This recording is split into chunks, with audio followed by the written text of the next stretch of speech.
So there's a new book out by Mark Halperin and John Heilemann. They had written a book about the 2008 campaign. This is about 2012 campaign. It's called Double Down, Game Change 2012. It's got a lot of revelations that people are talking about. The one that struck me as the most important is President Obama's line. Apparently he told his aides that he's now, quote, really good at killing people. Now that's in reference to the drone program. That's a little disturbing, given that that's not true in a couple of different ways. It's disturbing if it was true and he bragged about it. It's also disturbing for why it's not true, which I'll get to in a second. But now, did he really say it? Can you really take these guys as face value? Look, Mark Halperin is an establishment hack extraordinaire. So if you take what he says with a grain of salt, I hear you, brother, right? But look at the non-denial that the White House puts out. Dan Pfeiffer says on ABC's This Week, the president is always frustrated about leaks. I haven't talked to him about this book. I haven't read it. He hasn't read it, but he hates leaks.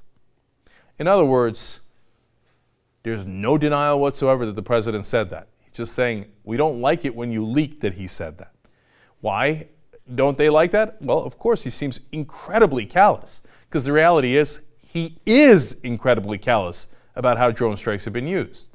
Now, let me show you what they've actually done. The Bureau of Investigative Journalism has noted this is just in Pakistan. There's also drone strikes in Yemen, but this is the best they could do in counting in this area. They have killed between 2,528 people to 3,648. Now, among those, and this is a very conservative estimate because you've got to prove after they have been killed that they were civilians. Otherwise, the military and the United States government considers them by definition, if they're military-age males, which is almost all adult males, to be terrorists unless proven otherwise.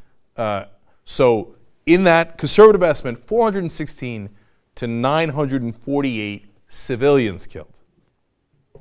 Now, if you're really good at killing people, did you mean to kill those civilians? Or maybe your statement isn't very good or very true. You're not very good at killing people. You often kill civilians. But the reality is, no matter how you take that statement, its core and why the White House is mad about it is the most important thing, which is this indifferent attitude towards killing these people. Now, if you have an indifferent attitude towards killing Osama bin Laden, I think a lot of people might understand that. But when you have anywhere between 400 and 900 civilians at least killed, including a grandmother that we showed on her family on the program last week, came in for hearings in D.C., her family did, blown to smithereens. Her grandson saw it with his own eyes, along with 18 other civilians. Oops, we killed them. So are you really good at killing people? Maybe you think, yeah, I am. I kill these people all the time. I don't give a damn if they're civilians or not, but I'm good at killing them. Well, that is not a pretty thing to brag about. And if you remember, President Obama had said in a May speech at the National Defense University, when he talked about how he's going to actually scale down the program, he said, let us remember that the terrorists we are after target civilians, and the death toll from their acts of terrorism against Muslims dwarfs any estimate of civilian casualties from drone strikes. You know what that sounds like to me? Sounds like a third grader telling his mom, they did it first, and they do it worse than I do. Did you know I'm really good at it, though? Well, that's exactly what we're afraid of.